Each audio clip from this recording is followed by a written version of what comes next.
Hi, I'm Dan Collins, a Sacramento, California licensed real estate broker and court-appointed referee in partition actions with expertise in real property matters involving probates and trusts. I'm also a California licensed general contractor, and I act as a court-appointed receiver administrator for the Superior Court. If you have found yourself tasked with being an executor administering a probate or a trustee in an estate, I can help you effectively execute your duties that attorneys do not help you with. To learn more, please visit my website, collinsfiduciarybroker.com. Today, I want to speak with you about what to do when you are dealing with substandard housing, problem tenants, and enlisting the services of housing and building code enforcement in addressing matters due to deferred maintenance.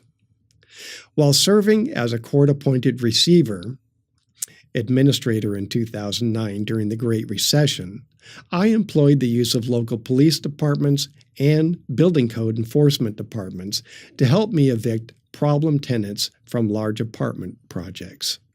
These projects were often hundreds of units in size. We would take them over, armed with our order appointing the receiver from the court.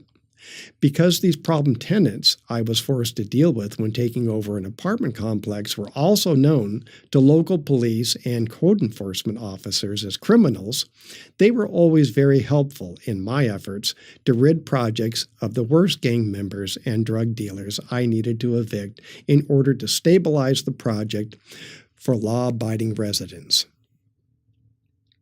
These common elements in my 3-decade history of taking over and managing crack houses to probate and trust estate is the root of the problem, deferred maintenance. When you allow building systems, HVAC, roof, windows, doors, the exterior siding, etc., to go without maintenance, they break down. When those systems are not functioning properly, you will often find that you are not meeting California minimum housing standards. If an apartment or home does not meet minimum housing standards, guess what? Tenants are not legally required to pay rent for substandard housing. And criminals know this. They know the rule well, and they often live rent-free once the roof starts leaking, or the plumbing malfunctions, or the stovetop no longer works. And they prevent maintenance staff from entering the unit to make repairs through bullying and intimidation. That's how gangs literally take over housing projects, just like that. Estate administrators and trustees can use my same methods I employ to evict gangbangers and drug dealers to rid themselves of unwanted tenants when there is extensive deferred maintenance at the property. The target of your unwanted tenancy may be a family member who moved in with mom years before she died and now won't leave mom's house, which is part of the estate and needs to be sold so heirs and beneficiaries can receive their distributions.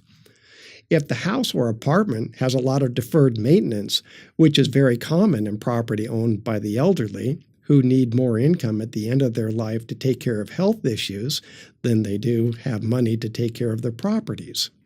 Money that used to go towards maintaining the property is used instead to maintain or mitigate health issues. If you take a few minutes and review the California Housing Code standards and you believe your property is substandard, you might consider calling your local code enforcement office and request them to make a site visit to inspect the property. During that site visit, if the inspector finds your unit to be substandard, they will issue a citation with the scope of work necessary to correct the deferred maintenance. If the violation includes life safety issues, the code enforcement officer will post a red tag notice. These notices make it illegal to house anyone in the unit until repairs are made.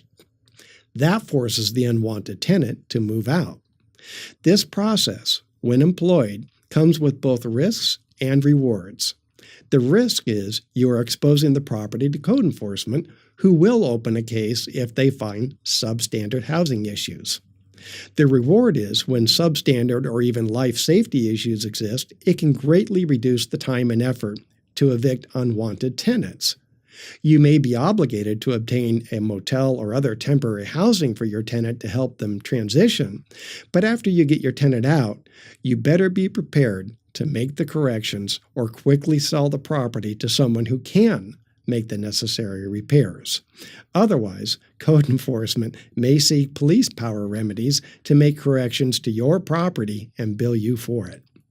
This trick to evict unwanted tenants from housing that has deferred maintenance can save many months of unlawful eviction efforts in the courts, allowing quicker resolution for estates in probate or trust.